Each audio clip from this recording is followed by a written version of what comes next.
एवं आदरणीय अभिवादन।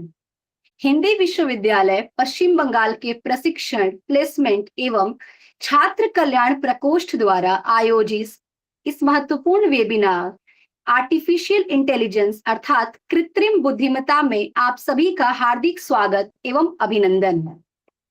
मैं डॉक्टर मधुमिता ओझा, इस वेबिनार की संयोजक, आप सभी सम्मानित अतिथियों, वक्ताओं, शिक्षकों, शोधार्थियों एवं विद्यार्थियों का स्नेहपूर्वक स्वागत करती हूँ।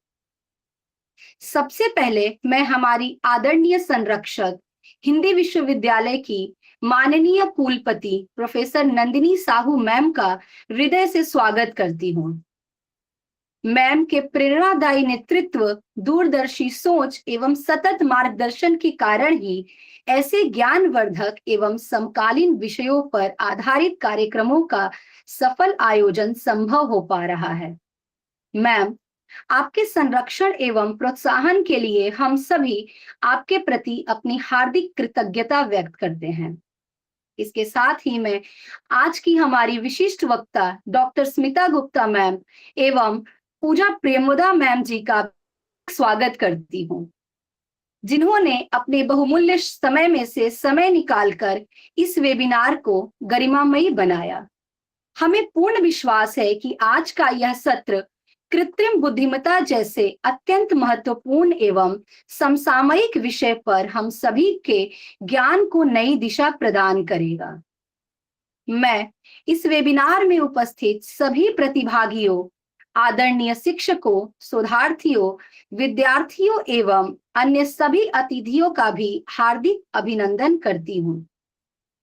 अब मैं अत्यंत हर्ष के और सम्मान के साथ हमारी आदरणीय संरक्षक एवं हिंदी विश्वविद्यालय पश्चिम बंगाल की माननीय कुलपति प्रोफेसर नंदिनी साहू मैम का परिचय प्रस्तुत करना चाहूंगी।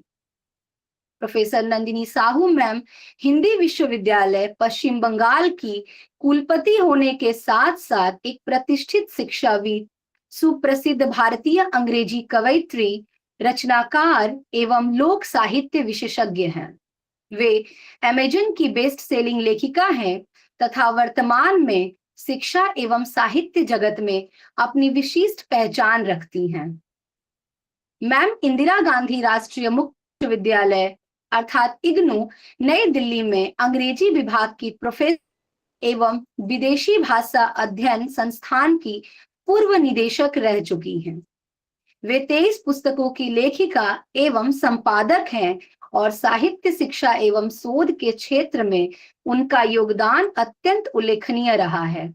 स्नातक एवं स्नातकोत्तर स्तर पर स्वर्ण पदक प्राप्त करने वाली प्रोफेसर नंदिनी साहू मैम को अंग्रेजी अध्ययन में उनके उत्कृष्ट योगदान के लिए भारत के माननीय उपराष्ट्रपति द्वारा साहित्यिक पुरस्कार एवं स्वर्ण पदक से भी सम्मानित किया गया है। उन्हें प्रतिष्ठित Michael Madhusudan Akademi award 2024-2024, lifetime achievement award 2024, Tagore सम्मान 2025 तथा international academy of ethics India द्वारा मानद फेलोशिप से भी सम्मानित किया जा चुका है। उनके शोध के प्रमुख क्षेत्र न्यू लिटरेचर्स, क्रिटिकल थ्योरी, लोक साहित्य एवं संस्कृति अध्ययन, हिंदू अध्ययन, भारतीय ज्ञान परंपरा, तुलनात्मक साहित्य, बाल साहित्य तथा अमेरिकी साहित्य है। मैम का व्यक्तित्व हम सभी के लिए प्रेरणा, ज्ञान और सृजनशीलता का अद्भुत संगम है। अब मैं आदरणीय प्रोफेसर नंदिनी साहू मैम से विनम्र अनुरोध करती हूँ कि वे अपने प्रेरणादायी व्याख्यान एवं मार्गदर्शन द्वारा हम सभी को लाभान्वित करें। मैम, आपका स्वागत है।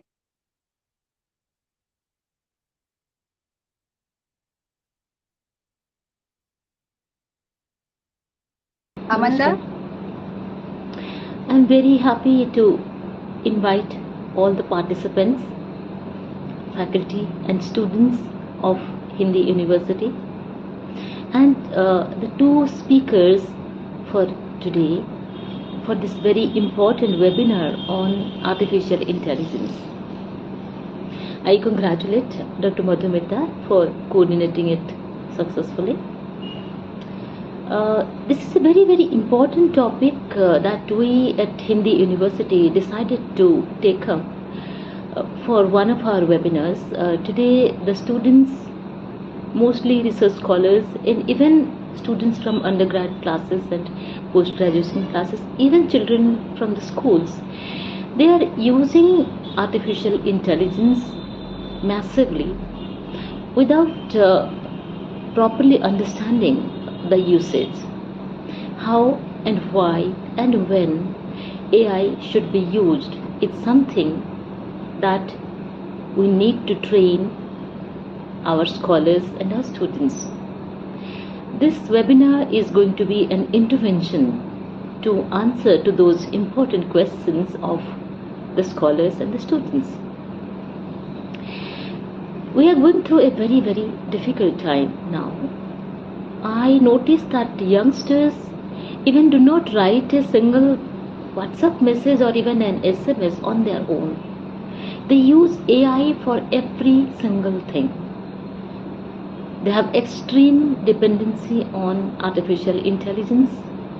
They have reduced the entire idea of artificial intelligence to, say, ChatGPT kind of one or two, very, very popular methods of using the AI. They have become so dependent that in the examination they fail to frame sentences, they fail to create their research questions. Even the PhD and the MPhil thesis and dissertations that we evaluate, unfortunately, even if there are plagiarism software in our universities, and even AI detection software we have with us, but students are using AI in a very, very unethical way. This webinar is going to address those kinds of issues. Also, when we use the World Wide Web, www, we should know that we should use it responsibly towards ecology. So one of the lectures is going to talk about ecology and artificial intelligence, and another lecture is going to discuss the responsibility, or maybe the how to responsibly use AI, ethics and challenges. So these are the two lectures for today. That's what we have been discussing. I'm very grateful to both the speakers for today for accepting the invitation from Hindi University, West Bengal. Dr. Pooja Priyambada, I know her through social media, of course. I have never met her, but I see that she has been engaged with very, very important issues, social issues with a social cause. And she has been writing consistently. She has been engaged with helping the youngsters, the younger generations, and she has huge fan following, absolutely. And she is a very kind-hearted and a very, very positive, optimistic and a warm person. That's what I believe. So today she will talk about how to responsibly use AI, ethics and challenges. I would recommend that the students and the faculty of Hindi University engage with her. Ask her important questions if they have, or discuss their experiences with using AI, artificial intelligence, so that the expert, Dr. Pooja Priyambada, will be in a better position to answer to their questions, to respond to them, and give them some way, some direction through which they can use artificial intelligence in a more productive, creative and important way. Though I hardly understand the uses of AI, I belong to that very traditional school of thought, but still I am willing to learn and listen to both the speakers. You never know, life is always full of challenges, and one should always be a student.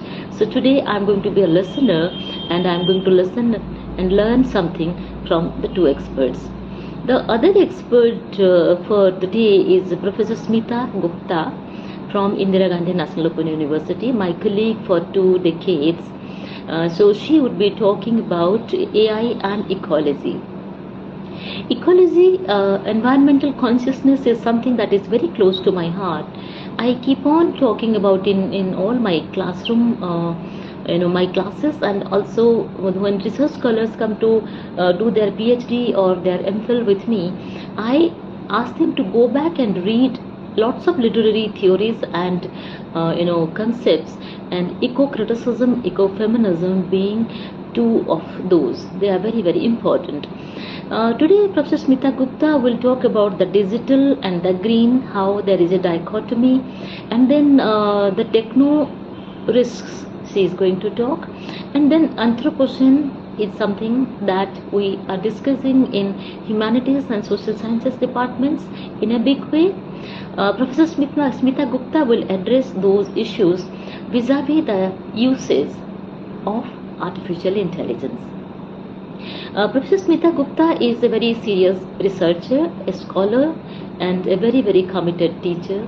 I have observed her commitment to research and publications and teaching and training and learning, preparation of study material, engaging with lectures within and outside the campus. She is extremely popular. She is very helpful to scholars and research scholars and students, she is liked by everyone in the campus because of her way to reach out to people in need. She is a psychologist. So I think today her lecture is going to be very interesting. She will talk about ecology, environment, artificial intelligence, and also the psychological impact of usage or misuse of these things, especially of artificial intelligence. I am glad that both Professor Pooja Priyambada and Professor Smita Gupta accepted our invitation, and I am looking forward to meaningful conversations with both of them through this seminar. Thank you, welcome, and namaskar.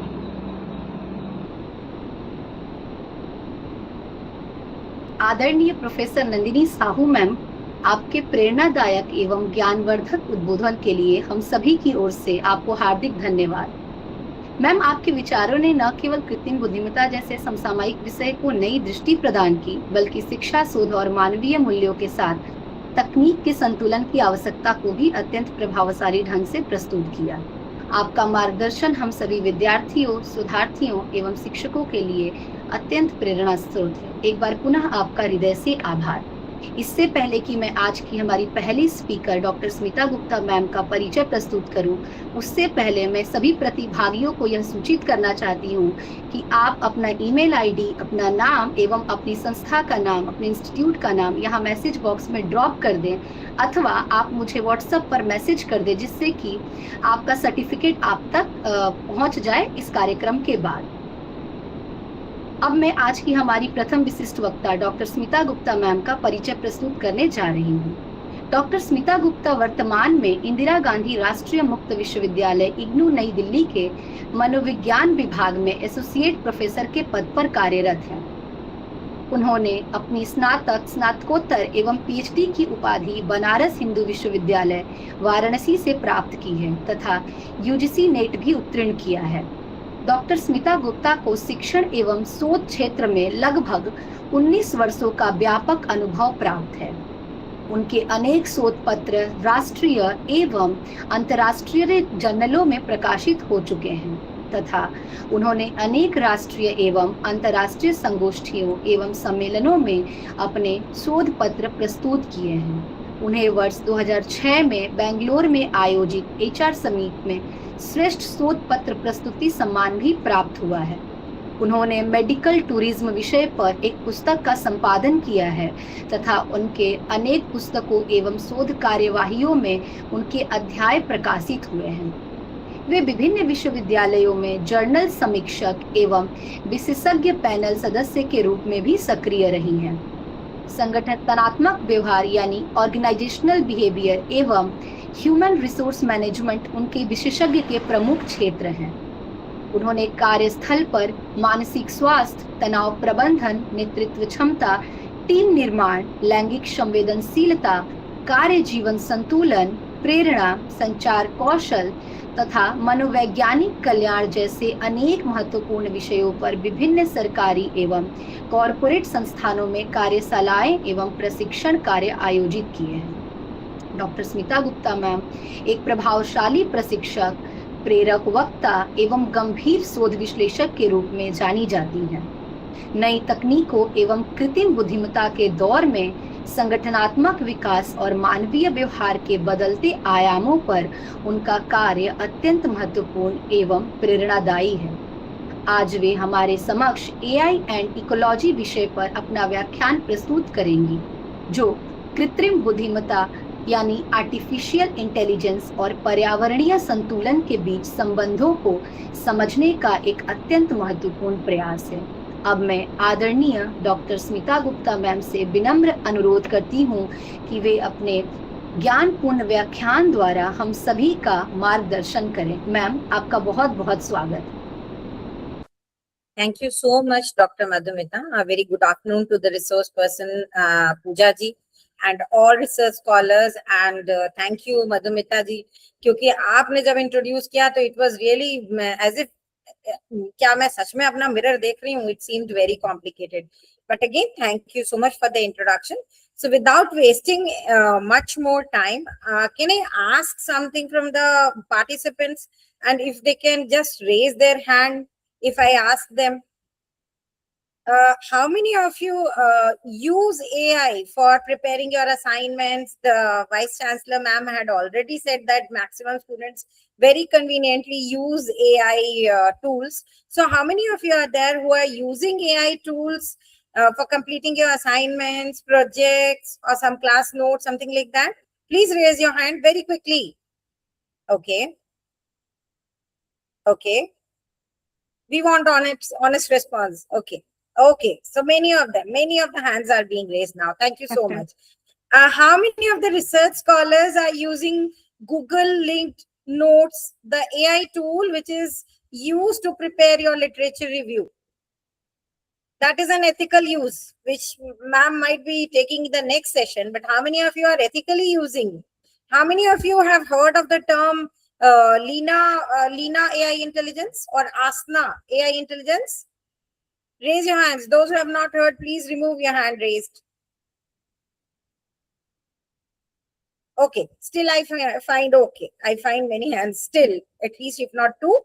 Okay, so in that case, see, we all are actually now using AI so that we get our help. AI is a tool, remember, which can help us to use, the tool, but since everything has its pros and cons, similarly, the AI tool also has its pros and cons.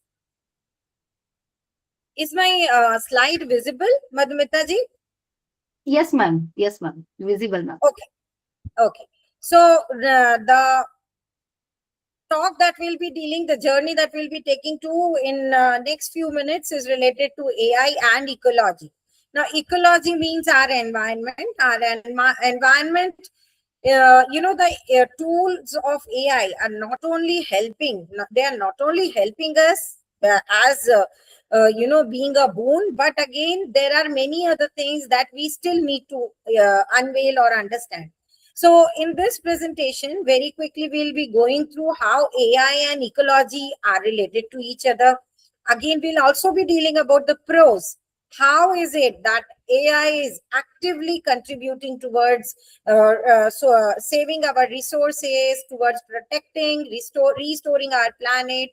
And after that, very quickly, we'll be dealing about the cons. That is, how is this AI actually and hidden and is actually costing as a hidden environmental cost, which is now creating concerns for the data centers. We'll also deal with a very real world example, the examples of countries which are actually using AI and right now are also suffering from its challenges.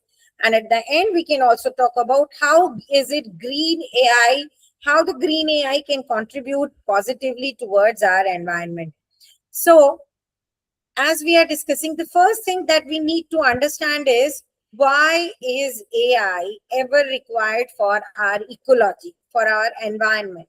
Now, the environmental monitoring systems, you might have heard about the weather news, the news of several places at a time, at your own place. Within the car also, you come to know about many news which is taking place throughout the world, right? So in that case, the AI is helping us to get all information from ecology, or the satellites are actually spreading out these information, and you can just come to know about all information even within while you are traveling to a place. Now this was not possible with the help of the traditional ecological monitoring. Why? Because the data collection at that place was a slow method, and even it was very difficult to restore the data for after the collection and while processing the data and informing it to people. So that is why AI came as a solution, because it processes huge amount of data. It has very good sensors. It can sense, it can detect, it can provide alarms, and it can also send information via satellite within seconds. So this is how AI is a solution to the problem of traditional ecological monitoring. Apart from that, it also helps in predictive modeling. That is, it can very nicely predict that what is going to happen in which place, which is related to environmental information, of course, within few days or within the next hour. So this is how we can get an information of our environment within seconds only due to AI. The modern ecology, the ecological system, the marine, the ocean, the forest, all these right now are also being relied upon with the help of AI tools. So AI has a very eminent role in identifying the complex patterns which even humans couldn't have identified. Have you ever heard of the term Google Perch? Google Perch is an AI tool which is used to catch the sounds of the owl. Those owls, those even rare species which are within the vicinity of the dense forest, they can catch, they can sense their tone, they can sense if they are in danger, and they can just alarm us. They can provide an alert. Now, these were not possible if we would have left humans within the dense forest to find it out. It would have been a slow process, and reverting back to the data would have also been a challenging job. So main goal that AI serves to is that it transforms the raw ecological data into immediately data which can lead to certain good steps. Okay. Okay. So let us very quickly come to know about how is it that AI is helping us towards ecology. See, why, if we talk about wildlife, it monitors wildlife. It also catches if there is any anti-poaching or illegal animal rearing, illegal animal smuggling, or something that is not a legal process within wildlife forest or wildlife among wildlife animals within the vicinity of forests. So first of all, it has a computer vision. Now, this computer vision, the AI tool, which has a very wonderful computer vision. It tracks the animal population. It uses camera traps and automatically tracks where exactly are they and whether they are in any danger or not. The acoustic sensors which are there in these tools, they can listen to very minute sounds. Even if there's a chainsaw, if there is a saw which is cutting the woods, that can also be caught. Even if there is a small silent gunshot for the within the vicinity of protected forest, it can catch that short voice also, even if it is a silent one. The vibrations, it catches vibrations and it can sense that, and also it can predict where is the exact chance of illegal logging or poaching paths, through which paths can the poachers, the hunters, can they enter and they can create some mishappenings. So these all monitoring of wildlife and preventing anti-poaching is one of the facility of AI. Apart from that, the forest issues, it is also used, it is also contributing very smartly towards managing reforestation and towards restoring the ecosystem. Now, it is a wonderful job in which the AI, with the help of drones, they can just see which terrain can be used for which particular crop. They can also drop seeds, at certain distances, so that the land is being used in the optimized pattern, and so that the roots can enter the soil, so that there's a full growth of all the crops that can be grown or the trees that can be grown. So wonderful smart reforestation can take place with help of drone plantation. Apart from that, very interestingly, the AI can also analyze the amount of moisture in the soil. Now, what minerals are being lacked in the soil, these things can be analyzed with the tool, and these things can help us not only in saving our water resource, save the water. If the soil is already moist, there's no requirement of supplying water to the soil. Apart from that, whatever minerals or resources are required for the healthy soil, that can also be analyzed and provided to the soil. And the satellites which use AI ensures that there is a survival of the existing forest, and there's also a growth of new forest. So this is also one of the help of AI. Apart from that, marine issues, marine ecology is also very wonderfully being tackled with help of AI. Now, these computer vision, the vision that I talked about earlier, also AI tools having computer vision, they can identify the corals. Do you know that the corals, if there's any ecological stress, if there is some harm in the environment of the marine, the ocean over there, these corals, they leave out certain algae, the live algae which are living in its tissues. They leave out those algae in the portions where they are lying or where there is some ecological stress, and these algae leave out certain colors. The AI can detect these colors, the bleaching patterns, with help of underwater video, and they can alarm the humans that there is some stress environment or there's some danger for the existing corals. Apart from that, they very nicely calculate what is the best thing and how is it that these marine life can be detected or their movements can be tracked. So they also help in mapping the migration or the movements of marine, the ocean creatures. Then they are also helping out in detecting plastic waste. Even if they are deep within the ocean, they detect those waste and they help us to clean and provide a clean ocean for the creatures as well as for the humans. So there are also robotic boats which can detect those. They can also collect those wastes from within, and they can help out in creating a pollution-free environment. So, okay. And apart from that, they can also help us in detecting if there is any climate change that is going on. Carbon footprint, we all know about carbon footprint, which says that how much amount of carbon dioxide or greenhouse gases are being emitted across industries. And they can also create such models to tell us, to predict, to help us to understand that these areas have maximum carbon footprint. They also help us by predicting weathers. The extreme weather events can be predicted by them, and better precautions can be taken within minutes nowadays. We all have right now one in our Android phones. Right now, if you would have seen, there's a disaster alert which is right now coming out. If there's a heavy storm or a heavy rain, yeah, it comes out as an alarming tone in your mobile itself. That is a disaster alert. I think we can deal with the issues. Yes, I think Rohan raised a hand and said that yes, he also had seen that alarm. The disaster alarm is nothing but one of the AI tool. It's a contribution of AI which helps us in getting alarmed, in being alert whether there is some climatic information that is coming to us. Okay.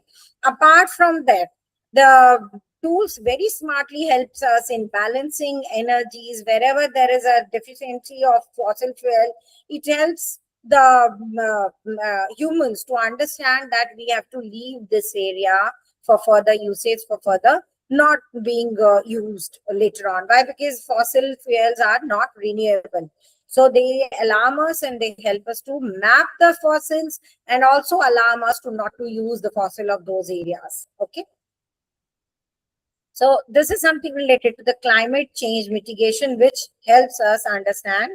I'll just stop this view. Yeah. So let us now very quickly understand what are the exact pros. How is it that AI is a boon to us? How is it that it is actually healing our planet?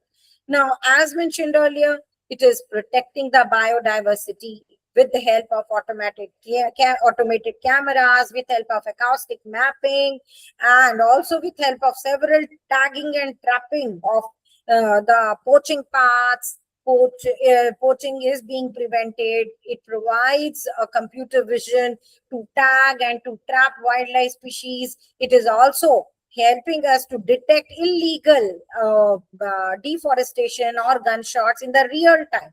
That is a very lively live time that is taking place right now. So many things. These are few of the pros that we can see. Apart from that, am I audible? Am I audible, Madhumita Yes, ji? ma'am. Yes, ma'am. Yes, Ah, ma'am. Yes, ma'am. Okay. Okay. So it protects biodiversity. It also helps in forest restoration and managing the marine life. It helps in predicting irrigation. That is, I already said, it helps in detecting the soil moisture. Then it also, with the help of satellites, we can also track the deforestation areas. And it is also helping in fishing in a very smart way. How come? It can detect if there is some illegal fishing taking place, because the fishermen have to have a license, they need to have an agreement, and an area is already being decided from where they can do the hunting of fishes. But again, if there is some illegal commercial fishing vessels within ocean which is beyond their area of acceptance, then that can also be detected by the AI. And also it routes the pollution from where exactly is the pollution most coming out, and these marine drones can help, and the robotic boats can help in scooping out the plastic debris from the marine environment. Okay, so this was all about very good aspects of AI, about ecology, but using everything is to be done within limits. Why? Because as VC ma'am also said, that there are few psychological impacts. The way mobile, the way social media can, too much exposure can lead to addiction. Too much of AI usage can also lead to ecological imbalance. Why? Because there is a cost behind usage of any tool. Now, very interestingly, the AI not only can detect carbon footprints, but it is also emitting carbon footprints. Why? Due to the extreme energy consumption, the AI models are actually requiring many minerals, many raw materials, and they are actually emitting large amount of carbon dioxide for different for detecting several things, for different language models, and also for cleaning energy. So it is also using large amount of electricity as well. Apart from that, the data centers of AI, they need to be kept in a particular temperature. They need to be kept in a cool environment. And in order to cool these systems, large amount of water is required. Gallons of water are used to avoid overheating of these data centers. Now, in order to use these waters, from where they will come? They will come from our already existing resources. So many areas which are more prone towards drought and all, those areas also face challenge. So this is how resource depletion is taking place, and the water that is being used to cool down these systems, they evaporate very quickly. Why? Because they are taking the heat of the data centers and they are just evaporating. In that case, water being used for cooling systems cannot be reused. Apart from that, the AI chips, the hardwares that are being used in AI are leading to rapid obsolescence. Why? Because they require mining. The raw materials are being mined, the renewable minerals are being mined, and if these AI chips cannot be recycled, they are all harmful to us, they're all toxic.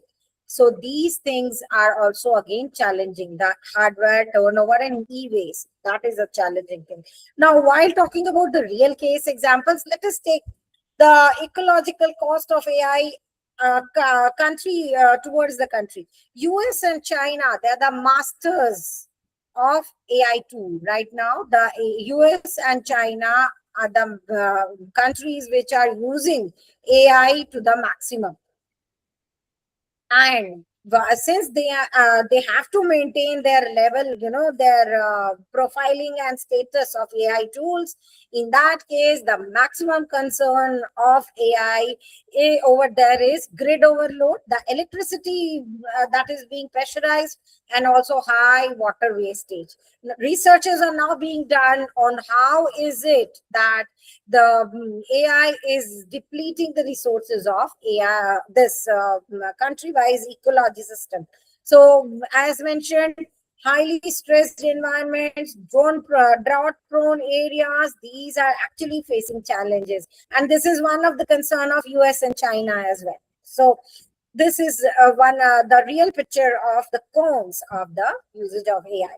Now, India is a very developing, it is one of the hubbing country where AI is coming up very fastly. The country is using AI tool, the people, the humans are using AI tool in maximum areas. So right now it is one of the emerging hub of India. So if it is emerging, then that means it is also challenging the ecosystem of India.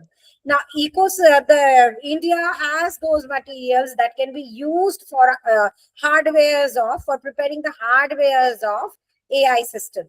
Now, AI system, once they prepare hardwares, there is a requirement of managing these e-wastes.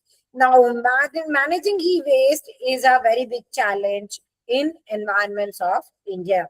Now, apart from that, it is also that the traditional agricultural system is seasonal based. That is, the season which suits the most, the crops are grown accordingly. But again, AI focuses on how to use the land in maximum profitable way, or how is it that a particular land can be used by fertilizing and using minerals for a particular crop. So this is nothing but a trend of monoculture, where seasonal employment is being ignored or neglected. So this is how monoculture is again a threat to our local biodiversity.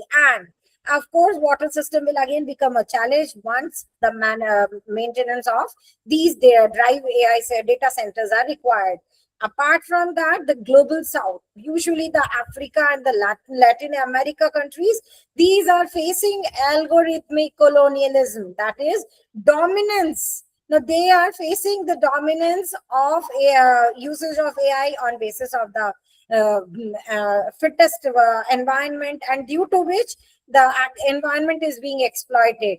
The global south, the countries of Africa and Latin America, they are rich in lithium, cobalt, copper, all these metals which are required for preparing AI tools. So this is how many things are being used, and they are but depleting these resources as well.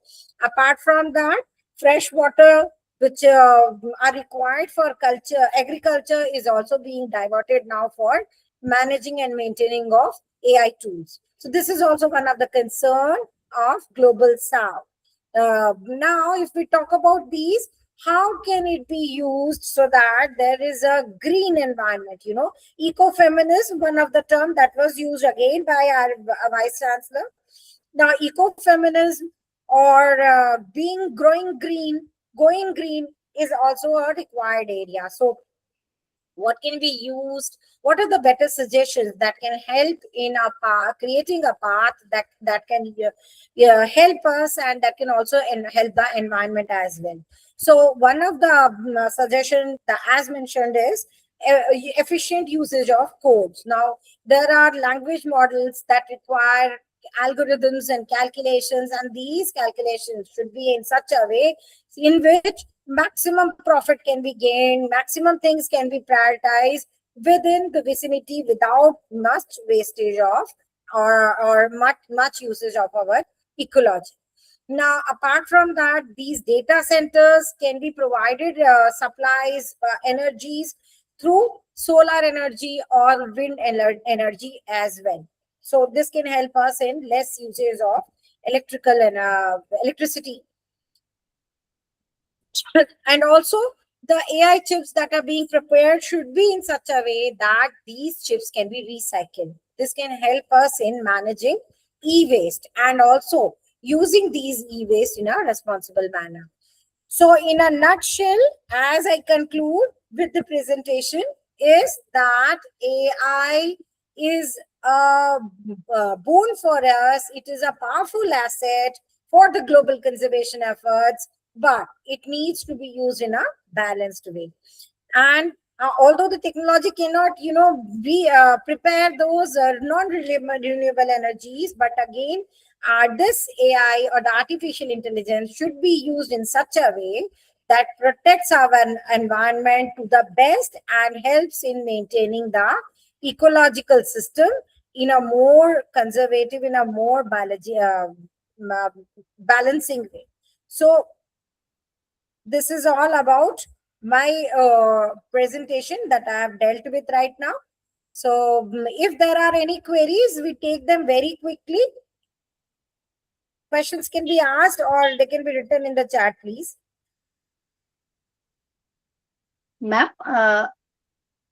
Ma'am second speaker के बाद भी क्या आप रहेंगी ma'am, या आप left हो जाएंगी? नहीं, मुझे कहीं जाना है डॉक्टर ओके मधुमिता, तो मैम फिर हम 2 मिनट में ले लेते हैं, नहीं तो हम मैम मैं एक बार पार्टिसिपेंट से पूछ लेती हूँ, अगर कोई क्वेरी हो या कोई क्वेश्चन हो।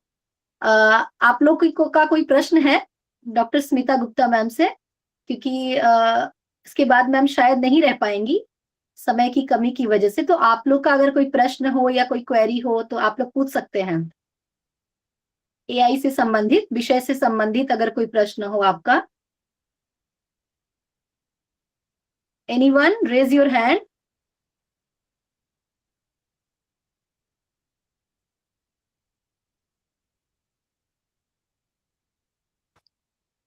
ऐसा है मधुमिता जी, 2 ही सूरत में क्वेश्चंस नहीं आते हैं। एक, या तो सब समझ में आ गया, दूसरा या तो कुछ समझ में नहीं आया, सब सर से चला गया तो कोई क्वेश्चन बनता ही नहीं है। नहीं मैम, इनके क्वेश्चन नहीं मैम, बच्चों क्लास में तो बहुत क्वेश्चंस करते हैं, इसीलिए मैं पूछ रही हूँ। रोहन, कृति, एनी क्वेश्चन?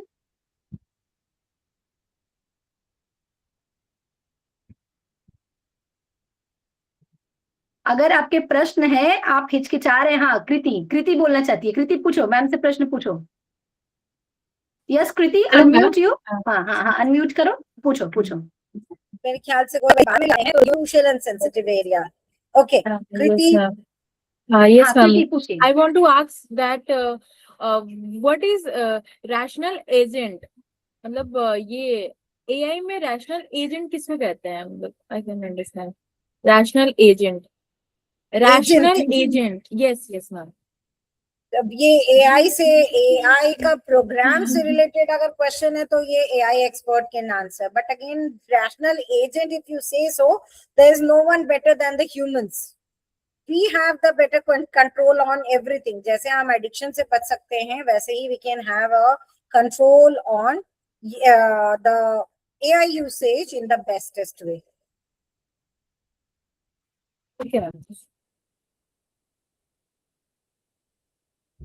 ठीक है कृति?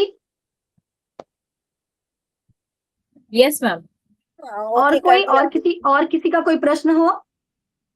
I think so Pooja ma'am is ready to take these questions later, so I will over to her also. So okay ma'am, चलिए तो फिर हम आगे बढ़ते हैं। आदरणीय डॉक्टर स्मिता गुप्ता मैम, आपके अत्यंत ज्ञानवर्धक, प्रेरणादायी एवं विचारोत्तेजक व्याख्यान के लिए हम सभी की ओर से आपका हार्दिक धन्यवाद। मैम, आपने एआई एंड इकोलॉजी जैसे महत्वपूर्ण विषय को अत्यंत सरल, संवेदनशील एवं प्रभावशाली ढंग से प्रस्तुत किया। आपके विचारों ने हमें यह समझने का अवसर दिया कि कृत्रिम बुद्धिमत्ता केवल तकनीकी प्रगति का माध्यम नहीं है, बल्कि पर्यावरणीय संतुलन, मानवीय उत्तरदायित्व एवं सतत विकास से भी गहराई से जुड़ी हुई है। आपके अनुभव, शोध एवं व्यवहारिक दृष्टिकोण ने इस सत्र को अत्यंत समृद्ध एवं सार्थक बनाया। हमें पूर्ण विश्वास है कि आपके विचार हम सभी के लिए लंबे समय तक प्रेरणा स्रोत बने रहेंगे। एक बार पुनः आपका हार्दिक आभार। अब मैं आज की हमारी दूसरी विशिष्ट वक्ता पूजा प्रियमवदा मैम का परिचय प्रस्तुत करने जा रही हूँ। पूजा प्रियमवदा मैम एक प्रतिष्ठित शिक्षाविद, लेखिका, अनुवादक, स्तंभकार एवं मीडिया विशेषज्ञ हैं। वे सेमीकोलंस कंसल्टिंग की प्रबंध निदेशक, मैनेजिंग डायरेक्टर एवं भारत डायलॉग्स की सह संस्थापक हैं। इसके साथ ही वे गाजीपुर लिटरेचर फेस्टिवल की फेस्टिवल डायरेक्टर भी हैं। वर्तमान में वे international institute of mass media, Delhi में director of academics and collaborations के रूप में कार्यरत हैं। वे वर्ष 2021 से यूनिवर्सिटी ऑफ वाशिंगटन द्वारा संचालित ऑनलाइन पाठ्यक्रम leadership and management in health की फैसिलिटेटर भी हैं तथा टेरी स्कूल ऑफ एडवांस स्टडीज में मीडिया पाठ्यक्रम हेतु प्रोफेसर ऑफ प्रैक्टिस के रूप में भी योगदान दे रही हैं। Puja Priyamvada ma'am WICCI national media council की राष्ट्रीय अध्यक्ष हैं तथा कृत्य इंटरनेशनल पोइट्री फेस्टिवल की आयोजन समिति से भी जुड़ी हुई हैं। वे संगति फाउंडेशन एवं निर्मल इनिशिएटिव ट्रस्ट के सलाहकार मंडल की सदस्य भी हैं। साहित्य एवं अनुवाद के क्षेत्र में उनका योगदान अत्यंत उल्लेखनीय है। उन्होंने प्रियंका चोपड़ा जोनस की आत्मकथा अनफिनिश्ड का हिंदी अनुवाद अभी बाकी है सफर शीर्षक से किया है।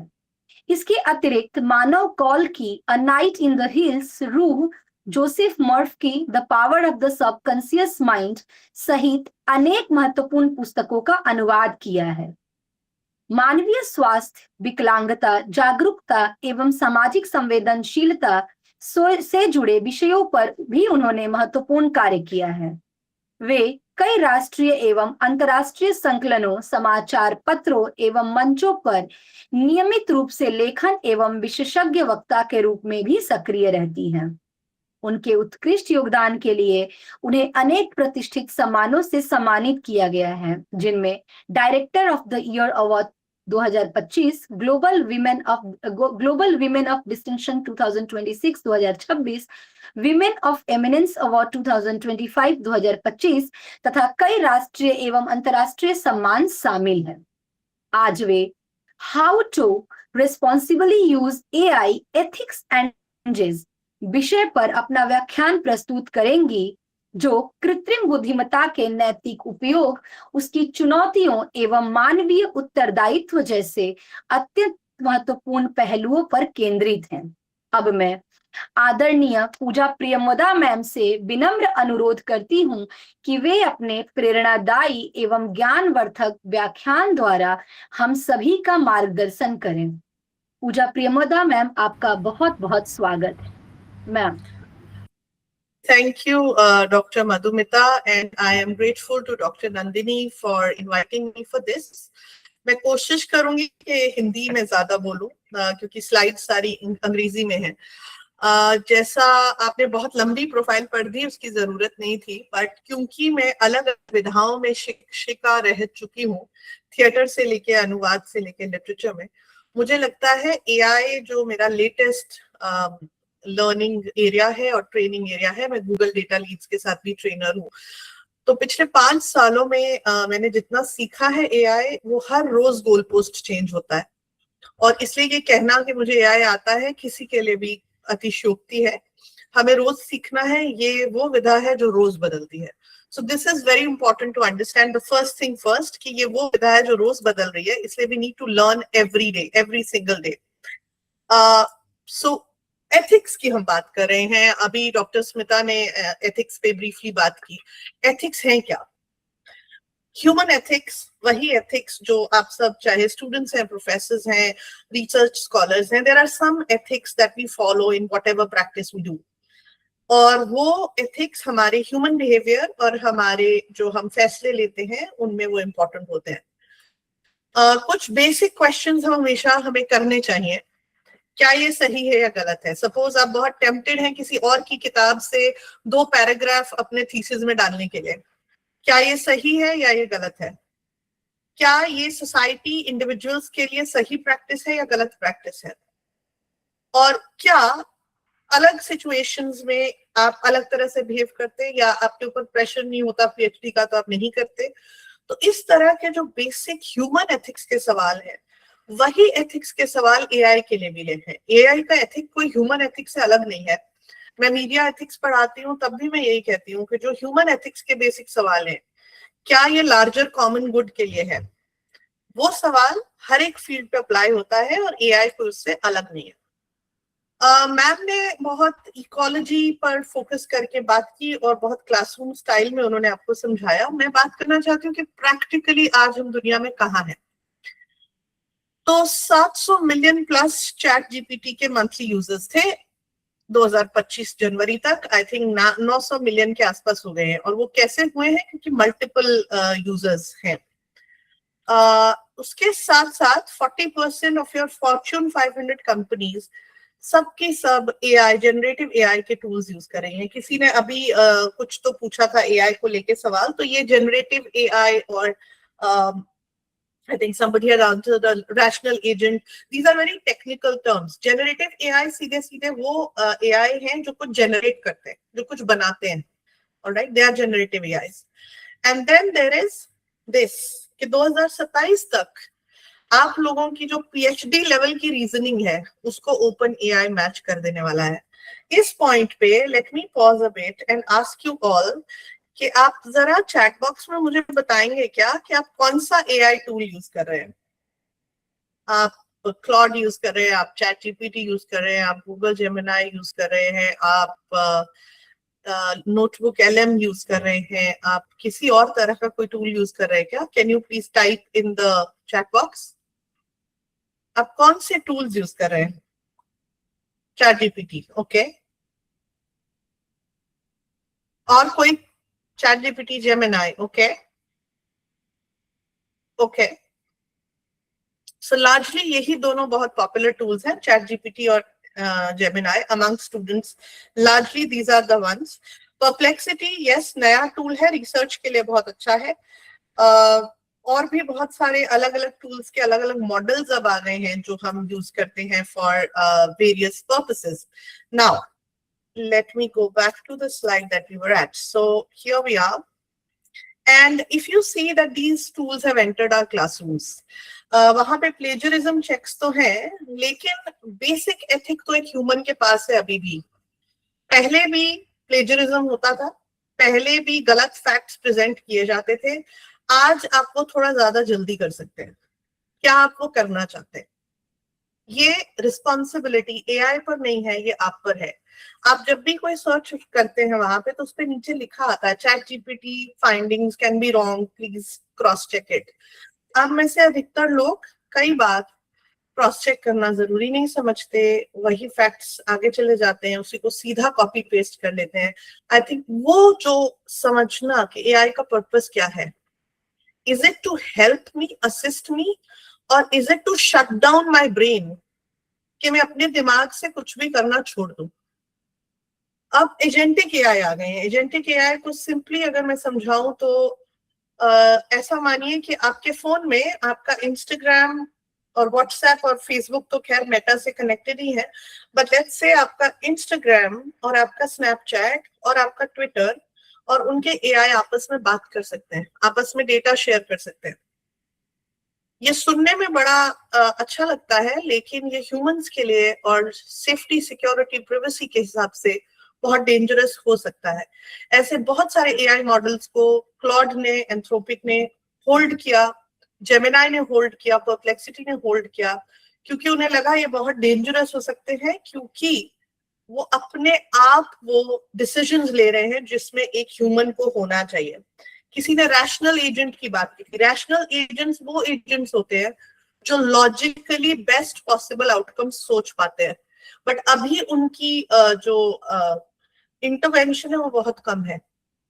रैशनैलिटी कभी भी, कृत्रिम बुद्धिमत्ता जिसको आप कह रहे हैं, उसकी रैशनैलिटी कभी भी एक ह्यूमन की रैशनैलिटी को मैच नहीं कर सकती, क्योंकि हम कॉन्टेक्स्ट, भावना, इमोशन, उस पर्टिकुलर सिचुएशन के 10 एंगल से हम सोच पाते हैं, वैसा कोई मशीन नहीं सोच पाती, and that is the flaw. EU में, यूरोपियन यूनियन में 2024 में अभी कानून आया है, बहुत सारी कंट्रीज ने उसको साइन किया है, और वो जरूरी हो गया है क्योंकि जिस तरह साइबर क्राइम्स के लिए कानून की जरूरत हुई, अब एआई का यूज क्राइम्स के लिए हो रहा है, एआई का यूज बहुत सारे फ्रॉड्स के लिए हो रहा है, और जरूरी हो गया है कि इसको कानून के दायरे में लाया जाए। तो रिस्पॉन्सिबल एआई क्या है, एथिकल एआई क्या है? एक तो यही कि वो अकाउंटेबल हो, मतलब उसकी आंसरेबिलिटी हो पब्लिक के प्रति, जिसका डेटा वो यूज कर रहा है। एआई का फॉर्डर हम हैं। आपको अगर ये लगता है कि आप एआई यूज कर रहे हैं, तो ये पार्शियल ट्रूथ होगा, क्योंकि एआई भी आपको यूज कर रहा है खुद को ट्रेन करने के लिए। उसको ट्रांसपेरेंट होना चाहिए, एक्सप्लेनेबल होना चाहिए, और इंटरप्रेटेबिलिटी होनी चाहिए। मतलब हर बार उसका जो भी यूजेज किस लिए और क्यों और कितना हो रहा है, वो बहुत जरूरी है। वाइल्ड लाइफ में मैम ने एआई के इंटरवेंशन की बात की, लेकिन ऐसा बहुत एग्जांपल्स हुए हैं टेक्सास में और जगहों में भी, जहां उसी एआई टूल को पोचर्स ने हैक करके यूज किया जानवरों को मारने के लिए। सो AI can be a very very dangerous tool. It is like a knife in your kitchen, जिससे आप चाहें तो फल भी काट सकते हैं और चाहें तो। Then there is data responsibility and privacy, because जैसा मैंने पहले कहा कि आपको लगता है आपने एक और फोटो डाली गिबली अवतार बनाने के लिए, या एक और फोटो एडिट करने के लिए चैट जीपीटी को दी, या एक नॉर्मल, आप सारा दिन ही पूछते रहते हैं मुझे चाय पीनी चाहिए या नहीं, हेयर ऑयल कौन सा यूज करना चाहिए, ये नहीं वो नहीं, आप 10 सवाल पूछते हैं। आपको लगता है इसका कोई रिस्पॉन्सिबिलिटी नहीं है, लेकिन आप एआई को बहुत सारा अपना पर्सनल प्राइवेट इंफॉर्मेशन शेयर करते हैं, और वो कहाँ जा रहा है आप नहीं जानते हैं।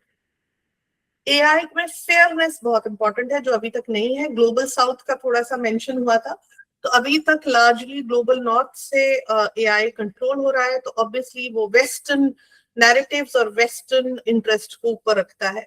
इंक्लूसिविटी नहीं है, एआई बहुत डिसेबिलिटी फ्रेंडली नहीं है, और फ्री ऑफ बायस तो हो ही कैसे सकता है, क्योंकि जब हम ही लोग इतने बायस्ड हैं, जब ह्यूमंस इतने बायस्ड हैं एक दूसरे के प्रति, तो वो बायस आपका एथिक्स में भी, एआई के एथिक्स में जाता है। ये यूनेस्को के कुछ रिकमेंडेशंस आए थे 2021 में, और फिर ईयू के एक्ट में भी आए थे 2024 में, कि क्या जरूरी होना चाहिए एक एथिकल एआई में। First is fairness and non discrimination. Amazon ने रियलाइज किया कि उनके एक जॉब, एक वेयरहाउस के जॉब के लिए जब एप्लीकेशंस ह्यूमंस ने देखे, तो उन्हें रियलाइज हुआ कि सिर्फ पुरुषों के एप्लीकेशंस आए थे, और उन्हें रियलाइज हुआ कि उनका जो एआई प्रोग्राम है उसमें गलती से वो प्रोग्रामर ने डाल दिया था कि महिलाएं इस जॉब के लिए एलिजिबल नहीं है। तो जो बायस जेंडर के प्रति समाज में है, वो एआई में भी चला जाता है। उसी तरह से बहुत सारे अफ्रो अमेरिकन के साथ भी इस तरह के कई इंसिडेंट्स हुए हैं। तो बायस क्योंकि ह्यूमंस में है, वो एआई में भी जा रहा है। दूसरा, हमने अभी ट्रांसपेरेंसी और एक्सप्लेनेबिलिटी की बात की। हर यूजर को पता होना चाहिए कि एआई यहाँ पे यूज हो रहा है। आप मेटा एआई आपके व्हाट्सएप में भी है, आपके इंस्टाग्राम में भी है, सब जगह है। क्या आप जानते हैं वो क्या क्या डेटा कलेक्ट कर रहा है, और वो डेटा जाएगा कहाँ, और वो किस किस काम के लिए यूज होगा? I doubt. Then there is privacy and data sovereignty. तो इटली ने कुछ टाइम के लिए चैट जीपीटी को बैन किया था, क्योंकि वही जनरल डेटा प्रोटेक्शन रेगुलेशन, ऐसा बहुत सारा sensitive data, health related data, मैं कौन सी दवाई खाती हूँ, मुझे कौन सी बीमारी है, मैं कितने पैसे कहाँ स्पेंड करती हूँ, इस तरह का बहुत सारा पर्सनल डेटा बिना नागरिकों की मर्जी से, कंसेंट के एआई यूज कर रहे थे अपनी ट्रेनिंग के लिए। And then accountability and human oversight. तो ये हमेशा कहा जाता है, even those of us who are AI trainers, कि किसी भी AI एजेंट के लूप में कहीं ना कहीं एक ह्यूमन होना जरूरी है।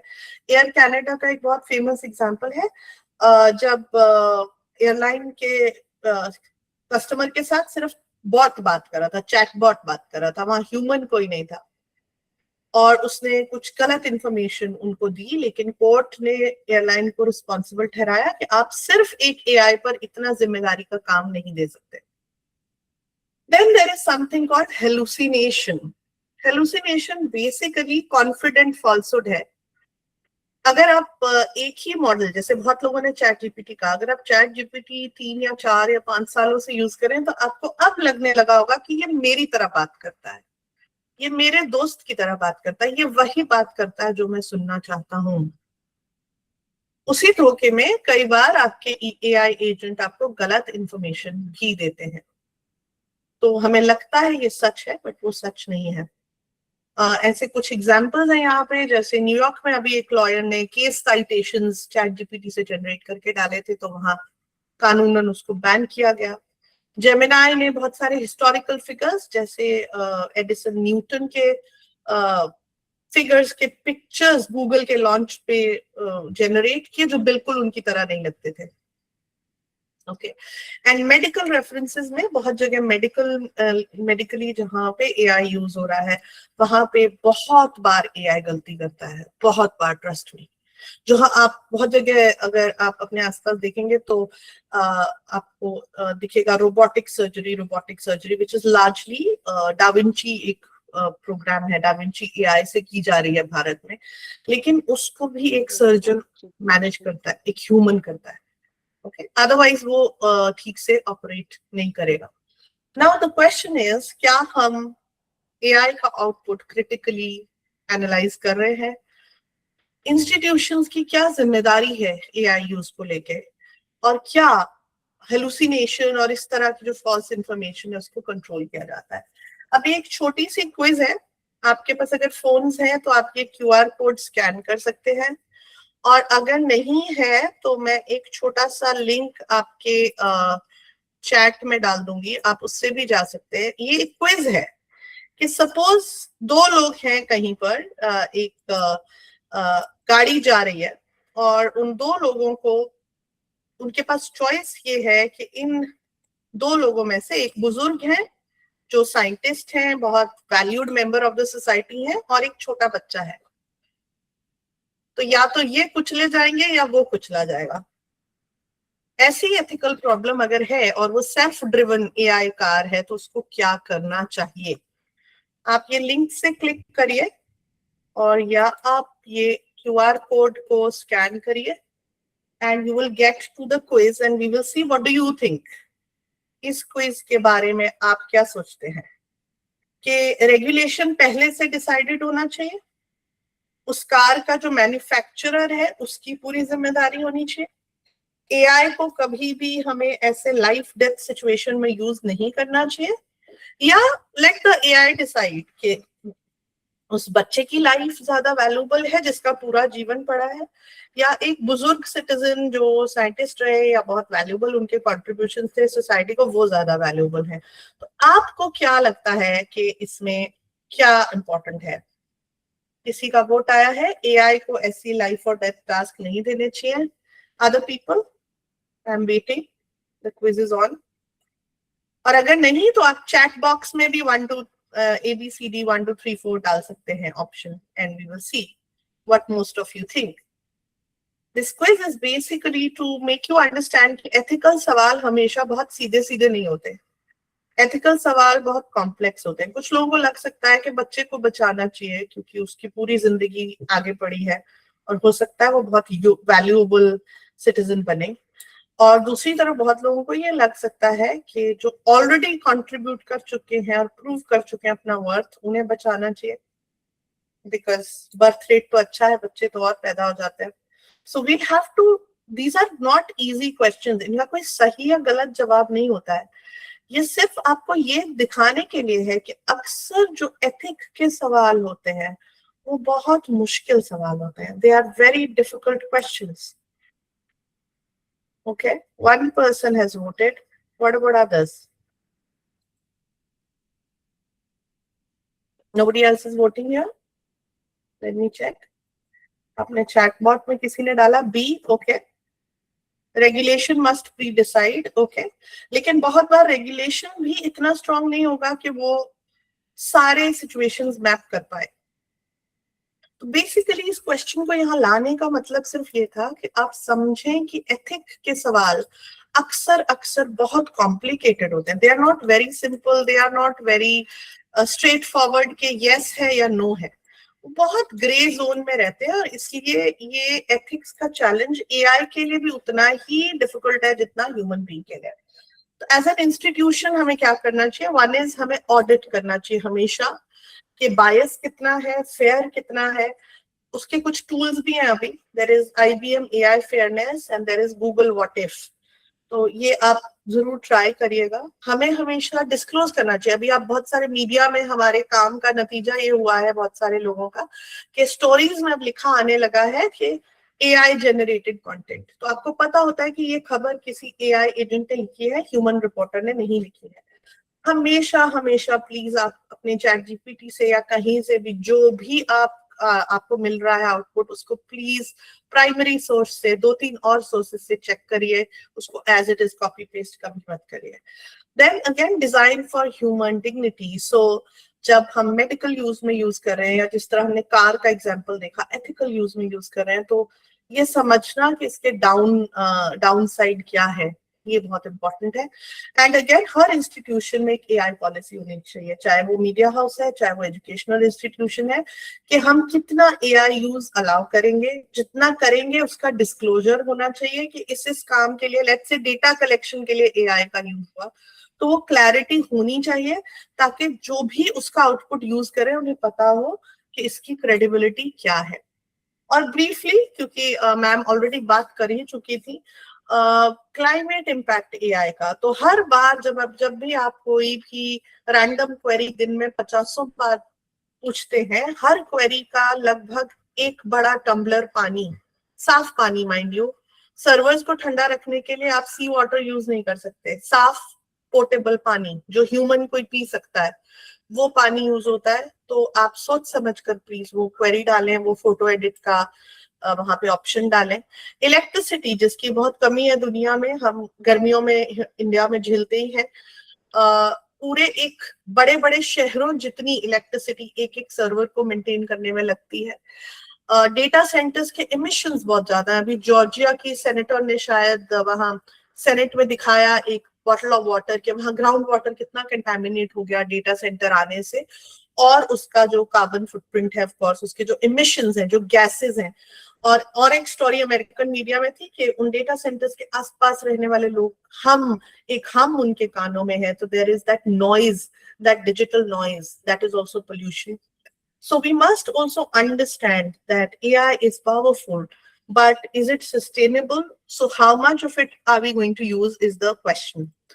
And I think that is what all I have to say. The 2-3 points that I would want you to take back from here is, the question is not whether AI is ethical. The question is whether we are also ethics design करते हुए ही AI को ध्यान में रखना चाहिए। Human oversight हमेशा होनी चाहिए। एंड ऑफ कोर्स AI जो लिटरेसी है वो पार्ट होनी चाहिए करिकुलम की। आपकी यूनिवर्सिटी ने बहुत अच्छी पहल की है कि इन्होंने ये इस तरह के प्रोग्राम्स कर रहे हैं जहां आप लोग सीख रहे हैं AI के बारे में और क्वेश्चंस पूछ रहे हैं। So if there are any questions you can please bring them up. Thank you. आदरणीय पूजा प्रियमोदा मैम, आपके अत्यंत प्रेरणादायी, ज्ञानवर्धक एवं विचारोत्तेजक व्याख्यान के लिए हम सभी की ओर से आपका हार्दिक धन्यवाद। मैम, आपने how responsibly use AI, ethics and challenges जैसे अत्यंत महत्वपूर्ण एवं समसामयिक विषय को बहुत ही प्रभावशाली और सरल ढंग से प्रस्तुत किया। आपके विचारों ने हमें यह समझने का अवसर दिया कि कृत्रिम बुद्धिमत्ता यानी कि आर्टिफिशियल इंटेलिजेंस का उपयोग केवल तकनीकी दक्षता तक सीमित नहीं है, बल्कि उसके साथ नैतिकता, जिम्मेदारी, संवेदनशीलता और मानवीय मूल्यों का संतुलन बनाए रखना भी उतना ही आवश्यक है। आपके अनुभव, गहन अध्ययन एवं व्यवहारिक दृष्टिकोण ने इस सत्र को अत्यंत समृद्ध एवं सार्थक बनाया। हम सभी लोगों की ओर से आपने प्रतिभागियों को आपके विचारों से नई दिशा, नई प्रेरणा एवं नई समझ प्राप्त हुई है। एक बार पुनः आपका हृदय से धन्यवाद एवं आभार। हम इस वेबिनार के प्रश्नोत्तर सत्र की ओर बढ़ते हैं। यदि आप सभी प्रतिभागियों के मन में इन दोनों व्याख्यानों से संबंधित या कम से कम पूजा मैडम के व्याख्यान से संबंधित कोई प्रश्न हो, जिज्ञासा हो या यदि कोई विचार ही हो, तो वे आप हमें निसंकोच अपने प्रश्न यहाँ पूछ सकते हैं, हमारे साथ शेयर भी कर सकते हैं। मेरा एक प्रश्न था। हाँ सुहानी, मैम, पूछिए। यदि एआई, मैम मेरा नाम है प्रियंका तिवारी। मैम, यदि एआई इतना ही डेंजरस है, या जो हमारे मतलब पर्सनल सारे डॉक्यूमेंट्स, हमारे मतलब पर्सनल जो भी इश्यूज होते हैं, वो सारे चीजें वो अगर अपने इसमें कैप्चर कर रहा है और हमारा कहाँ जा रहा है, नहीं जा रहा है, जब वो हमें सही जानकारियां नहीं दे पा रहा है, जब हमें उसे रीचेक ही करना पड़ेगा, तो मैम एआई की जरूरत ही क्या थी?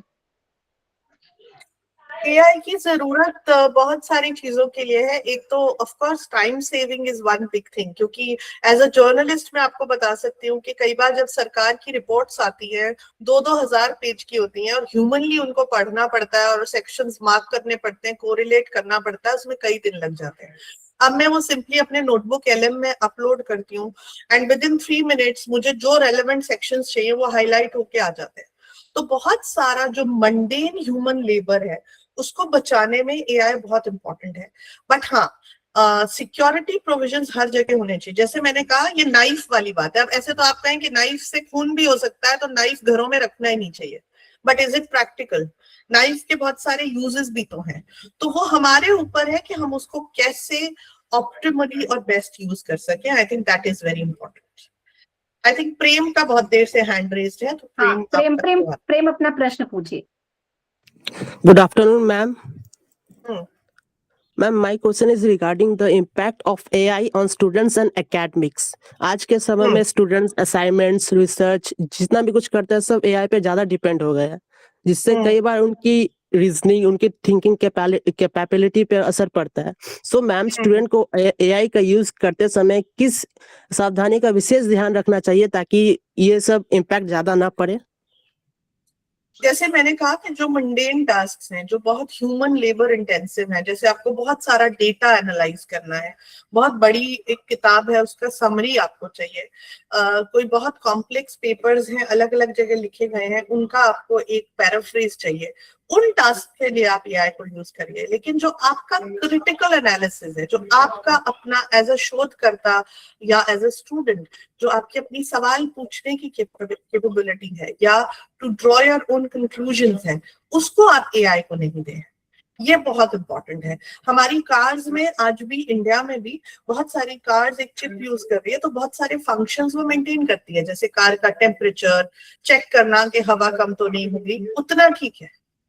लेकिन क्या हम कार्स को ये राइट दे दें भारत जैसी सड़कों पे कि वो खुद ही ड्राइव करने लगे? शायद वहां तक उसको ले जाना गलत होगा। तो ये डिसीजन लेना कि कौन से टास्क हम एआई से करवा सकते हैं as a servant, as a helper, और कौन से टास्क हमको अपने दिमाग को हेल्दी रखने के लिए खुद करने हैं, ये डिसीजन आपको हर टास्क में लेना है।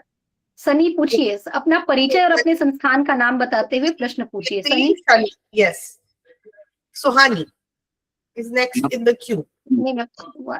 सनी, फिर उसके बाद सुहानी का लेंगे प्रश्न। जी नमस्कार मैम, मैं सनी कुमार चौहान, प्रेसिडेंसी यूनिवर्सिटी से रिसर्च स्कॉलर। मेरा एक प्रश्न है मैम, क्या एआई मानव रचनात्मकता, क्रिएटिविटी को प्रभावित करेगा या उसे और बेहतर बनाएगा आगे आने वाले समय में? अभी तो एडवर्सली ही कर चुका है, क्योंकि आप देखेंगे छोटे छोटे बच्चे वो किताबों पे भी स्क्रॉल करने लगे हैं। उनको टाइप करना नहीं आता तो बोल के कमांड देना सीख गए हैं। तो अभी तो एडवर्स इफेक्ट है। क्रिएटिविटी आई थिंक थोड़े टाइम बाद जब ये एवोल्यूशन इसकी कंप्लीट हो जाएगी, तब शायद अगर ह्यूमन बींग्स का जो टाइम सेव होगा एआई यूज करने के लिए, तो शायद वो क्रिएटिव इंडेवर्स की तरफ झुकेंगे दोबारा। अभी तो फिलहाल क्योंकि ह्यूमंस को बाय नेचर हमें पसंद है कि आसानी से काम हो जाए, और एक टूल मिल गया है जो बहुत आसानी से सब कुछ कर दे रहा है। तो अभी तो क्रिएटिविटी बुरी तरह से अफेक्टेड है। 4 लाइन की पोएम भी कोई नहीं लिख पाता है, वो भी एआई से लिखवाते हैं। तो ये बहुत दुखद है, बट ये हो रहा है। हाँ, Yes. Suhani. Good afternoon ma'am. मेरा नाम सुहानी शर्मा है और मैं हिंदी यूनिवर्सिटी के स्नातकोत्तर के स्टूडेंट हूँ। मेरा 2 क्वेश्चन है मैम कि स्टूडेंट लाइफ में एआई को एक मददगार टूल के तरह इस्तेमाल करने का सही तरीका क्या होना चाहिए, और दूसरा क्वेश्चन ये है कि क्या एआई स्टूडेंट की बुक रीडिंग का हैबिट तो कम कर रहा है, अगर हाँ तो इसे कैसे सुधारा जा सकता है? तो आई थिंक पहले क्वेश्चन का तो मैं आंसर 2-3 बार में दे ही चुकी हूँ कि किस तरह से वो लाइफ को अफेक्ट कर रहा है और किस तरह से आपको वो डिसीजन लेना है कि ये टास्क हम एआई को देंगे और ये हम खुद करेंगे। बुक रीडिंग या कोई भी ऐसी एक्टिविटी जो हम अकेले करते हैं, बिना स्क्रीन के करते हैं, वो आजकल करना मुश्किल हो गई है। आप और उसमें एआई को दोष देना सही नहीं है। आई थिंक इंटरनेट ने ही, इंस्टाग्राम ने ही बुक रीडिंग को कम कर दिया है। तो ये तो एक डिसिप्लिन की बात है कि आप कितने डिसिप्लिन से पढ़ना चाहते हैं और पढ़ने को अपनी दिनचर्या का हिस्सा बना के रखना चाहते हैं। ये तो डिसिप्लिन रिलेटेड है, इसमें एआई कुछ नहीं करेगा। आप अपने फोन पे वो लॉक लगा लीजिए कि आप 2 ही घंटा फोन यूज करेंगे दिन भर, या आप 2 घंटे डेडिकेटेड कर लीजिए कि आप सिर्फ रीडिंग करेंगे और फोन आपके पास नहीं रहेगा। तो ये ज्यादा डिसिप्लिन रिलेटेड है रादर देन एआई रिलेटेड। जी, next Kriti I think, and then baby. जी, hello ma'am, my name is Preeti Singh and I am ये मैं हिंदी यूनिवर्सिटी की छात्रा हूँ, 4th सेम हिंदी डिपार्टमेंट। मेरा 2 क्वेश्चन है मैम। एक तो ये कि एआई यूज करने के लिए हम लोग को क्या क्या का मतलब किस चीज का ध्यान देना चाहिए, मतलब ये स्टूडेंट के लाइफ में भी और ऐसे जो रेगुलर बेसिक में जो लोग अभी जो करते हैं कि डॉक्टर को नहीं दिखा के तो वो चैट जीपीटी से ही पूछ लेते हैं कि हमको इसमें क्या चाहिए उसमें क्या चाहिए, मतलब उसको ही लिखने के लिए हम लोग को क्या क्या ध्यान देना चाहिए। और एक और मैम कि जब एआई इतना मतलब हम लोग अपना प्राइवेसी को क्यों मतलब छुपा के रखना चाहिए एआई से, जैसे आपने बताया कि बहुत ज्यादा डाटा ये जाता है, वही जाना। देखिए, पहली बात तो ये कि मेडिकल डिसीजन तो कभी भी एआई को नहीं देना चाहिए। पहले हर चीज लोग गूगल कर लेते थे, लेकिन गूगल फिर भी लोगों को थोड़ा संशय रहता था कि गूगल हमेशा सच नहीं बोलता, मैप्स कई बार आपको गलत भटका देता है। लेकिन एआई को लेके समहाउ लोग इतने आश्वस्त हैं कि ये गलत हो ही नहीं सकता। तो हाँ, मैं जानती हूँ ऐसे बहुत सारे केसेस जिन्होंने एआई से मेडिकल एडवाइस ली और अपने आप को बुरी तरह से अफेक्ट कर लिया। तो मेडिकल एडवाइस के लिए तो कभी भी एआई यूज नहीं होना चाहिए, तो बहुत बहुत इंपॉर्टेंट है। आई थिंक किसी भी तरह की लाइफ एडवाइस के लिए ऐसे भी तो केसेस हुए हैं, मैं यहाँ ये कहना नहीं चाहती थी, बट क्योंकि आप सब स्टूडेंट्स, एडल्ट स्टूडेंट्स हैं, लोगों ने एआई से एडवाइस लेके दे डाइड बाय सुसाइड, क्योंकि एआई ने कहा जाओ मर जाओ। तो एआई लाइफ डिसीजन लेने के लिए तो अच्छा टूल बिल्कुल भी नहीं है कि वो आपको एडवाइस कर सके।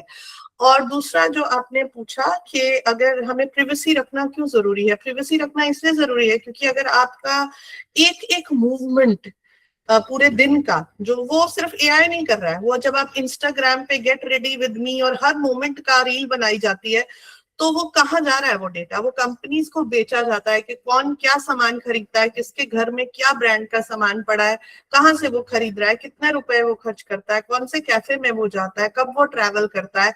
ये सारा डेटा कंपनीज को दिया जाता है, जिसके हिसाब से वो अपनी सर्विसेज और प्रोडक्ट्स आपको बेचते हैं। अभी हम जूते की बात करेंगे तो थोड़ी देर में सबके फोन में जूते के ऐड दिखने लगेंगे।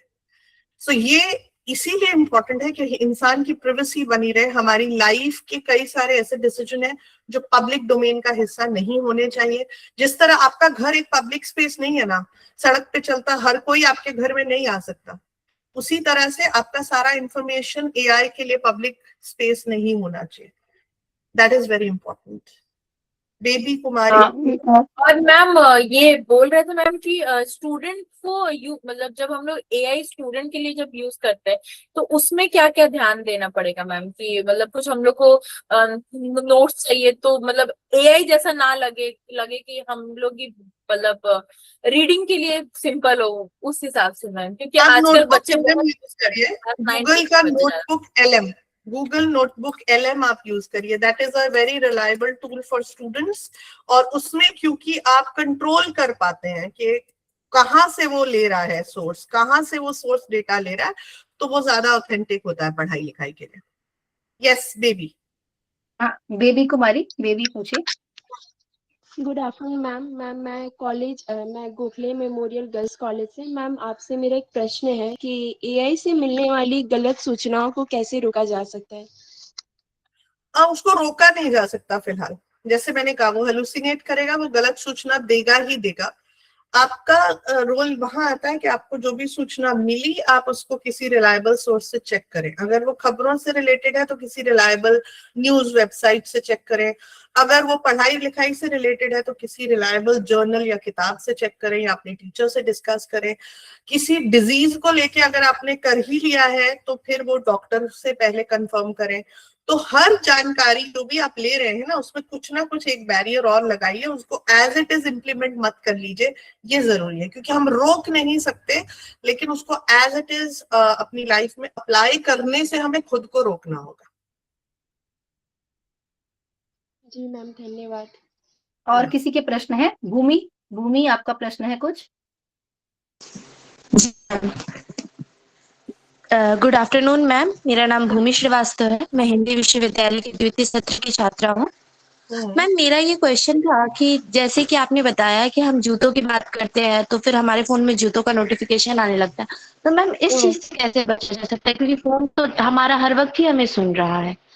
हम जिस टॉपिक पे हर बात वक्त करते हैं, यूट्यूब चलाते वक्त, इंस्टाग्राम चलाते वक्त, तो हमें उसका तो ऐड आ ही जाता है। नहीं, हर वक्त नहीं सुनता है। एक तो यही कि आपकी हिस्ट्री से वो बहुत कुछ ट्रेस करता है। अगर आप एक ही तरह का खाना बार बार ऑर्डर कर रहे हैं या आप Amazon से एक ही तरह की प्रोडक्ट बार बार करते हैं, तो ऑफकोर्स वो आपको अब आपकी हिस्ट्री पे बेस चीजें दिखाएगा। हर वक्त नहीं सुनता है, लेकिन जब भी हम कोई ऐप इंस्टॉल करते हैं तो हम उसको साउंड एंड कैमरा परमिशंस देते हैं। हम टिक करके तुरंत आई एग्री पर दबा देते हैं बिना पढ़े। तो पूरे टाइम स्पैन में रैंडम कभी कभी 0.0001 सेकेंड के लिए आपका फोन ऑटोमेटिकली उसका ऑडियो ऑन होता है और एक वर्ड कैच करता है। मेरी जैसे मैंने अभी कहा बाटा या Amazon, तो वो वर्ड उसने कैच कर लिया और फिर उसके बाद मेरे रिकमेंडेशंस में, मेरे सोशल मीडिया में, मेरे गूगल में उसी तरह के एड्स वो दिखाने लगता है, अज्यूमिंग कि मैंने उसके बारे में मैंने बात की या मैं खोज रही हूँ। तो yes, it is dangerous. That's why जो घरों में डिवाइसेस हैं जैसे एलेक्सा है या सीरी है, तो बार बार ये अब सलाह दी जा रही है कि उनको हर समय ऑन नहीं रखना चाहिए। हर समय आपका फोन आपके साथ नहीं होना चाहिए, ये बहुत इंपॉर्टेंट है। हर समय उसको स्विच ऑन रखना भी जरूरी नहीं है। I know a lot of people जो 24 घंटे फोन ऐसे सीने से लगा के रखते हैं। आई थिंक उसको दूर भी रखा जा सकता है कुछ टाइम के लिए, रात के कुछ टाइम के लिए स्विच ऑफ भी किया जा सकता है। वो एक तरीका होगा कि आप कम डेटा उसको देंगे अपनी लाइफ के बारे में। और किसी का प्रश्न? और किसी का प्रश्न है? क्या किसी और का भी और भी प्रश्न है? पूछिए पूछिए जी। Ma'am, as you are a literate translator yourself, my question is focused on that. AI tools like ChatGPT, Google Gemini translation बहुत फास्ट कर देते हैं, but as we know translation सिर्फ वर्ड्स का नहीं होता, कल्चरल और इमोशंस का भी होता है। और इन तरह के AI को यूज करते वक्त लोकल इडियम्स और कल्चरल कंटेक्स्ट मिस इंटरप्रेट हो जाता है कई बार। सो स्ट्रक्चरल ग्रामर और पूरे कल्चरल कंटेक्स्ट के बीच का बैलेंस रिस्पॉन्सिबली कैसे मेंटेन किया जाए ma'am? How can I translator use AI ethically without losing the soul of the context ma'am? So Prem, I would not advise a human translator to use AI. And I am still translating books. I have translated for almost all reputed publishers, and human translators like me are relevant क्योंकि हम AI use नहीं करते हैं। All right. So a human translator should not use AI. Ethical use की तो बात तब आएगी जब हम AI use करें। मैं अपनी किसी ट्रांसलेशन के लिए AI यूज नहीं करती हूँ और किसी भी एथिकल ट्रांसलेटर को यूज नहीं करना चाहिए। ठीक है प्रेम, प्रश्न का उत्तर मिल गया? Okay ma'am. ओके, अच्छा, आप सबसे अनुरोध है कि जिन लोगों ने अपना नाम, संस्था का नाम और ईमेल आईडी अभी तक सेंड नहीं किया है, कृपया उसको भेज दीजिए। तभी आपको सर्टिफिकेट्स प्राप्त हो पाएंगे। चलिए इसी के साथ हम आगे बढ़ते हैं और आज के इस अत्यंत ज्ञानवर्धक एवं सफल वेबिनार के समापन अवसर पर मैं सभी सम्मानित अतिथियों, वक्ताओं, प्रतिभागियों एवं आयोजन से जुड़े प्रत्येक सदस्य के प्रति अपनी हार्दिक कृतज्ञता व्यक्त करना चाहूंगी। सबसे पहले मैं हिंदी विश्वविद्यालय पश्चिम बंगाल की माननीय कुलपति मैम एवं हमारी आदरणीय संरक्षक प्रोफेसर नंदिनी साहू मैम के प्रति मैं अपना सादर आभार व्यक्त करती हूँ। मैम, आपके प्रेरणादायी मार्गदर्शन, संरक्षण एवं निरंतर प्रोत्साहन के बिना इस प्रकार के महत्वपूर्ण शैक्षणिक कार्यक्रमों का सफल आयोजन संभव नहीं हो पाता। आपकी उपस्थिति एवं प्रेरक उद्बोधन ने इस वेबिनार का विशेष गरिमा प्रदान की। इस वेबिनार को मैं अब हमारी विशिष्ट वक्ता आदरणीय डॉक्टर स्मिता गुप्ता मैम का भी हृदय से धन्यवाद करती हूँ। मैम, आपने एआई एंड इकोलॉजी विषय पर अपने गहन एवं अनुभव के माध्यम से हम सभी को अत्यंत महत्वपूर्ण जानकारी प्रदान की। आपके विचारों ने कृत्रिम बुद्धिमत्ता और पर्यावरणीय संतुलन के बीच संबंधों को नई दृष्टि से समझने का अवसर दिया। इसके साथ ही मैं आदरणीय पूजा प्रियमदा मैम के प्रति भी अपनी हार्दिक कृतज्ञता व्यक्त करती हूँ। मैम, आपने how to responsibly use AI ethics and challenges विषय पर अत्यंत प्रभावशाली एवं विचारोत्तेजक व्याख्यान प्रस्तुत किया। आपके विचारों ने हम सभी को यह समझने में सहायता की कि तकनीक के साथ नैतिकता, संवेदनशीलता और जिम्मेदारी का संतुलन कितना आवश्यक है। मैं इस वेबिनार में उपस्थित सभी शिक्षकों, शोधार्थियों, विद्यार्थियों एवं प्रतिभागियों का भी विशेष धन्यवाद करती हूँ, जिन्होंने अपनी सक्रिय सहभागिता द्वारा इस कार्यक्रम को सफल बनाया। आप सभी की उपस्थिति एवं उत्साह ने इस आयोजन को और अधिक सार्थक एवं प्रेरणादायी बना दिया। मैं आयोजन एवं तकनीकी सहयोग के लिए अमनदा एवं काजोरी दी का भी विशेष धन्यवाद ज्ञापित करती हूँ। आप दोनों के सतत सहयोग, समर्पण एवं तकनीकी सहायता के कारण यह कार्यक्रम सुचारू रूप से संपन्न हो पाया। अंत में मैं पुनः सभी का हार्दिक धन्यवाद एवं आभार व्यक्त करती हूँ। आशा है कि आज का यह वेबिनार आप सभी के लिए ज्ञानवर्धक एवं उपयोगी सिद्ध हुआ होगा। इसी शुभकामना के साथ मैं आज के इस वेबिनार के समापन की घोषणा करती हूँ। धन्यवाद। नमस्कार।